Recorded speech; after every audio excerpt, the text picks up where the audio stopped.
Bring your cup and take a seat. Fill it up, coffee, wine, or tea. Come find what you're looking for. A good pour. Welcome back to A Good Pour. I am Kathryn Good, your host. Today is the 100th episode. I am going to get already choked up, but I just appreciate the opportunity to get to help tell stories around this community. And today I have somebody who has taught me a lot about sticking with something and doing a good job at whatever you start. And so today we have my dad on for the 100th episode, and I'm just not going to make it through this, but we are going to do our best. I'm not 100. You are not 100, although you want to live, or we're going to talk about that actually, how you would like to live to 100. But Dad, thanks for being on here, celebrating 100 episodes, but also celebrating a recent diagnosis of cancer-free. So, see, Josh, I'm not going to be able to do this. So I wanted to just, one, you do a lot of good work around our community. You are well loved. I get the honor of being Larry and Mary Kathryn Wise's daughter when I'm around town. And just y'all have made a place here after 10 years of being here, 11 years of being here, I guess. So, but I wanted to just talk about a little bit about your journey. I often say that you have 9 lives because have cut it close a few times. You were in a helicopter crash. At what age were you in a 2. helicopter crashes? One in which the pilot died, right? Yes. So, and you had some pretty big injuries. A few. Yeah. You served 9 months in Desert Storm. Yes. You barely missed a kind of widowmaker heart issue. And now we've had recent, a journey with cancer. What else was there? Am I missing anything? That's only 4, but 4 or 5. Any other near-death experiences that I'm missing? Well, I had the fall down the 12 sets of stairs. That's right. Head first. But all of them are blessings because you're my mama, Polly. Mm-hmm. And she always said, God has a purpose for me. You live through those situations and, you survive through them and, God has a purpose. Yeah. And you just got to figure out that purpose. Yeah. What do you think your purpose is? Well, it's always another one. And that comes with serving. And that's the joy of this community. It's always opportunities to serve, and you just got to reach out there and find it. Yeah. Yeah. When do you feel like, so you've always been a godly man. When do you feel like in your life your faith grew the most? I can think back to my kindergarten and preschool days, and just I remember saying to Mr. Eisenhower, my Sunday school teacher, I asked him, I said, do you think God gets mad because I fall asleep when I'm saying my prayers? And he said, no, Larry, I think he's very happy. But, faith has always been a huge part of my life. And it still is today. As I said, I was just reading devotion as I was sitting in the car waiting to come in here. And it's something I start every day with is my devotions, and it's just part of my life. It's a big part of my life. I've always had devotion books, and you surround your life with the Word of God, and your life comes out good. Yeah. And I think that has something to do with my not lies, as you call them. But well, because you're still here. So every time you have one of these near-death experiences, it's there's purpose in it, as you said. Yeah. Tell me about how faith grew during the military, especially early on. Well, the military has so many different opportunities in life. I remember when I was in my 20s and first in the military, racial situations were trying. And it gave you an opportunity to see a different side. It was different races. It was different areas of the world I was in. and you saw different people, but everybody had their beliefs, and it gave me an opportunity to say, but in God's eyes, you're just the same as me. And I think that's where faith allowed me to see that. I remember we were in a discussion one time with, a biracial situation. And I think I surprised some people when I said that. I said, well, you're no different from me in God's eyes. And that surprised some people when I said that, because It surprised fellow military people, or yeah, it was some African-American people when I said that, because it was a trying situation. It was a lot of racial discrimination going on, and I didn't see it as that. I said, in God's eyes, and so in my eyes, we're no different. Mm-hmm. And it gave an opportunity to cross barriers. Yeah.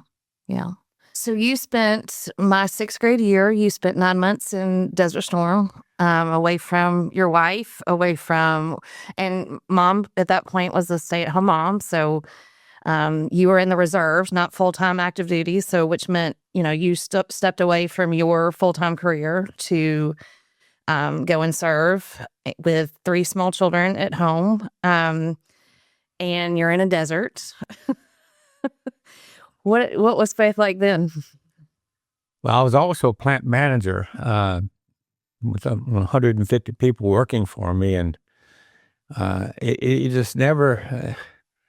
We never expected to go to the desert. We thought we were going to be back up for the 82nd Airborne in Fort Bragg, and we were in Raleigh, and we thought we'd certainly just go to Fort Bragg and back up their support group, but no. The 7th ID had a different mindset. They said, we need somebody in the desert now. So we were in August, we were called to go. And my wife, Mary Kathryn, said, I can't believe it. I'm going to have to dye your underwear to desert sand colors. For camouflage, right? For flying there. Yeah. And we were. But why did they have to be dyed? For camouflage, or? Yeah, just, we had everything had to be desert sand instead of like the green that we're we were green camouflage. No, everything had to be desert sand. And it didn't matter because there was so many sandstorms, it turned to sand anyway. Mm-hmm. It was a trying experience. We were the first people to set up a tent. And I was one of like 5 to set up that first tent. And here, the shower was a bottle of water you poured over your head. You drank the water, you poured it over your head. I went 39 days in a chemical outfit. Did not have a shower and nothing. Because you didn't, the idea of nuclear war, bombs, or that sort of thing was... Well, it was more chemical. Chemical, okay. Chemical. It was a threat of Iraq using Saddam Hussein using chemical weapons on us, and there was always a threat of that. So we had the chemical suits on, and I remember we were a reserve unit that had core support. We had 5 active duty units under us, and we were a reserve unit. Mm-hmm. So the active duty units did not like us a bit. We were reserve and commanding active duty units. And I remember we had one active duty colonel that he would just step over our barriers because he was a big guy, and he didn't like us a bit. He was a reserve colonel telling a... Reserve colonel was you? No, I was a major. That's right. He was a reserve colonel who was also a PhD in college, telling him what to do, who had spent 20-something years in the military. And he says, this is not how the book is reading. And our colonel said, we're writing a new book, which we were doing at Desert Storm. But anyway, it was just a new world there. We were setting up the first tents in the desert, and ended up being over 2,000 people after that first tent was set up. But sandstorms and unbelievable situation, tarantulas in the desert, and it was just a new world for us. And it's just we at Christmas time, we're Americans, so we're going to make fun and have fun regardless of where our situations are. And the restrooms there, if you call them that, was just a hole in the wall in the ground, and some of the guys were trying to act out how they went to the restroom there, and it was so funny. In the MREs, the meal is ready to eat. It's called an MRE. They had little bottles of Tabasco sauce. And, we had some talented guys. They would take those bottles and make Christmas decorations out of them. And we hung them on trees to, like a Christmas celebrate tree, Christmas. and just, just at Christmas time, we just had a great time. Just so many stories I have of Desert Storm, but You had to make the best when you were far from home. we're Americans. We always do. Yeah. I said we had no showers, but we ended up having showers because we took a 55-gallon drum, filled it with water, put it on top of the house of a building, which we made out of plywood, and of course the 110-degree temperature heated up this barrel. And we cut it on and have a shower. Yeah. Just Americans. Innovative. We made it work. Yeah. Yeah. I remember you saying your faith grew at that time too because you felt so close to the Holy Land, which you actually have not been to yet, right? No, in fact, we acted out at Christmas time. I was Joseph, and we had female soldiers there too, and someone was Mary, and I remember just looking at this. There was unbelievable. There's no lights, so it was just unbelievable stars at night, and just acting out the nativity scene, and we just it gave you an opportunity to really experience the Holy Land, even though it was in a Muslim country. It's still, it gave you your own spirit of Christianity in the Holy Land, and you just knew you were in the same areas that Jesus perhaps would have walked. I don't know, but it was a different land because you'd have the Bedouins, which were Saudi Arabian, I guess, natives that would have a camel or a sheep. And then the king of Saudi Arabia would give them a Toyota truck. So they'd be driving a Toyota truck with the camel in the back of the Toyota truck. The camel was in the back of the Toyota truck? In the bed of the truck. Okay. And sometimes you'd see the wife back there and the sheep in the front. It's just a different culture. You got so for Americans, you'd see that and you'd say, I don't understand this. It was a different culture, but we grew to accept it, and our women soldiers, when they'd go into Saudi Arabian town, it was hot. It was 100 degrees, and they would roll their sleeves up, and one major, I remember someone said, "You girls should not be showing your flesh." One of them said, "Well, in America, we fight our own wars too." Oh no! Yeah, so we were not bashful, but it was just Americans being Americans in a foreign country. But it's something. But yeah, speaking of foreign countries, you and Mom have created a culture for our family of travel. Why is that important to you? It's a big world out there.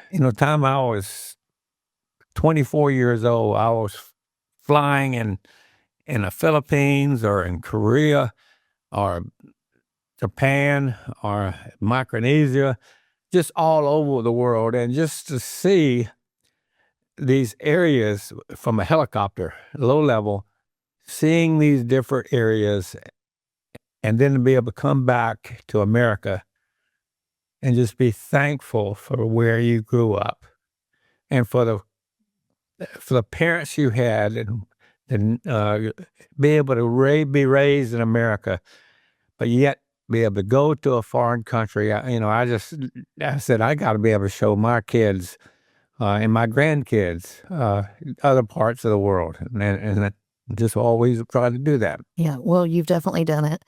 You and I went to Haiti together. And speaking of just Twice.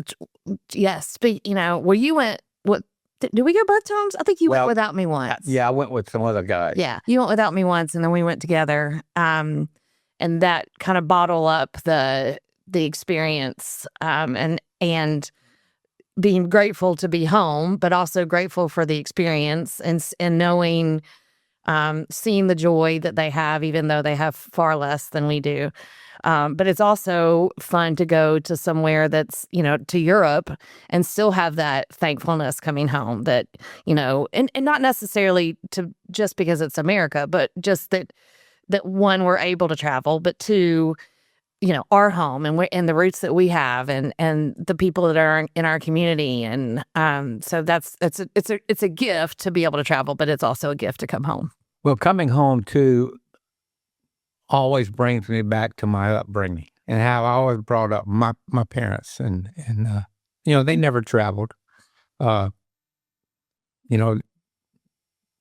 remember traveling, was to have a cooler in the back seat of the car and a sandwich and a bottle of water or maybe a Coke. And you're probably going to see relatives. Going to see relatives, We didn't stay in hotel rooms. I don't ever remember staying in a hotel room. You stay with relatives and you always took them something. You never went anywhere without taking someone something to say thank you. Yeah. It's just the way you're raised. Yeah. You've taken my AI classes. You read a lot. You know the kind of fear and anxiety about a future world. What does anything scare you or bother you about what your grandchildren will inherit? No, as long as you have faith, that's why I have fear. Okay. Fear is overcome by faith. All right. So you always said you put 30 years in the military. You wanted to get 30 years out, which always has bothered me because it bothered me in the sense that if you passed before that, I kind of felt like, well, he didn't meet his goal. And you've always talked to us about meeting goals and doing your best. And so, but I appreciate that. And so that would be, you would be 90, right? And now you say you want to live to 100, or you did. I want to live as long as the Lord will let me live. I know. But you have said a lot. I put 30 years in the military. I want 30 years out. But this cancer was hard. It was. Yeah, it was hard.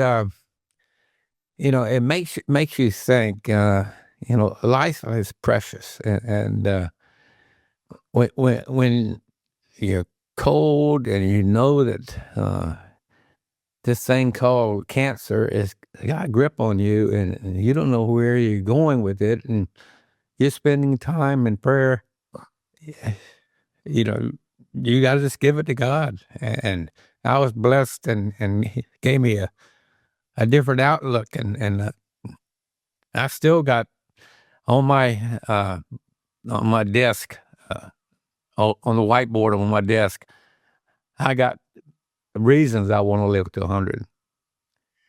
And some of those are Clara and Caleb's children's children. Wow. I want to see. Wait. Caleb and Clara, your great. Yeah. Wow, Dash. No pressure. Well, Clara even says she wants me to take them on a cruise. I know.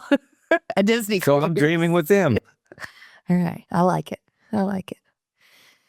Anything else you feel like this cancer taught you? A new lesson that you've learned or a new purpose that you have? God's in control. And I've always known that. That's the faith aspect. But, that's the third bout with cancer I've had. Who knows if it's the last? Yeah. It was the hardest by far, though. Oh, yeah, because it's the longest, Most extreme treatment. For 50 years, I've been the same weight. Mm. And I thought most of it was muscle, and then all of a sudden I lose almost 30 pounds, and that muscle was gone. And so are most of my clothes. You look good. You look good. In the last couple of weeks, for sure, last even week, I feel like you have a newer spirit. Your spirit didn't leave, but it was harder to see. You were tired and weary.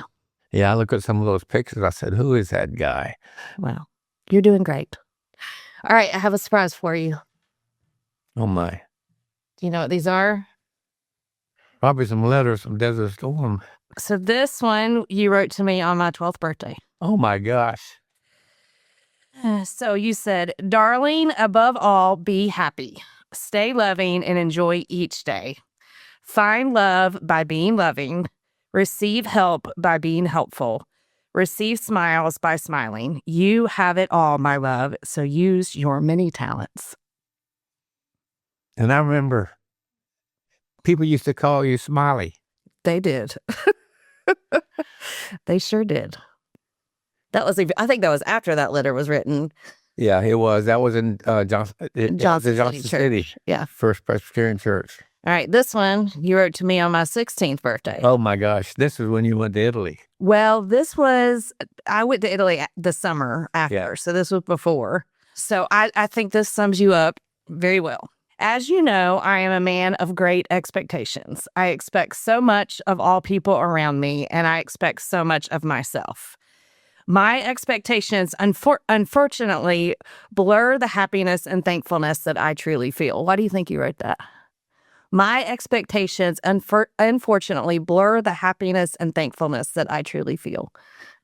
Expectations of others, you think? Expectations of yourself? I mean, I knew especially at 16, you had very high expectations of me. Don't know? I can't remember why I wrote it. No, that's fine. I just thought maybe you had okay. So then you go on. "Through these expectations, I have attempted to build in you respect for elders, love of country, values, honor, discipline, love, and integrity that represent an individual of great character. I have tried to demonstrate how serving others help you grow and receive greater rewards. I have tried to share an awesome, loving, most holy God and the saving grace of Jesus the Christ. I would hope that your bags are being filled with all the tools of life that will carry you successfully hand in hand with God to be joined with a man who shares your values and commitment to the institution of marriage established and sanctified by God." She prayed for my husband at 16. "By no means am I ready to push you out to the challenges of life, although I realize that the influences Mom and I have on you are diminishing." At 16, they were diminishing for sure. "As you get older, we trust that your hope chest is well stocked." I love that. "We trust that your hope chest is well stocked." So, one, I love that I have these letters, but two, it is the foundation of everything you taught me to be. So, thank you for that. Any thoughts on hearing those words that you wrote? I may have written those knowing that you were going to Italy. No, I think you just wrote them because I was 16 and I was giving you and Mom a hard time. And you may want to think about that letter when you're thinking about Clara sometime. I know. I need to let her read it because she's now 16. Anything else you want to say? I'm just proud of what you're doing with Good Circle Marketing. And I think you're influencing Gallatin and a lot of people in Gallatin. And I'm very proud of it. And so many people are proud of you for what you're doing. Yeah, thank you. Just picking up that new Gallatin book, it's so much in there. We live in a great community. And you, even in these letters, clearly I have been taught to serve the community that I'm living in. And we get one life, might as well make the most of it. That's right. And you do that by serving. Yeah. And finding purpose in every day or in every life that you're given, even if you almost lose several of them. All right. Well, I love you. Thank you for being on. Love you too. Thank you, John.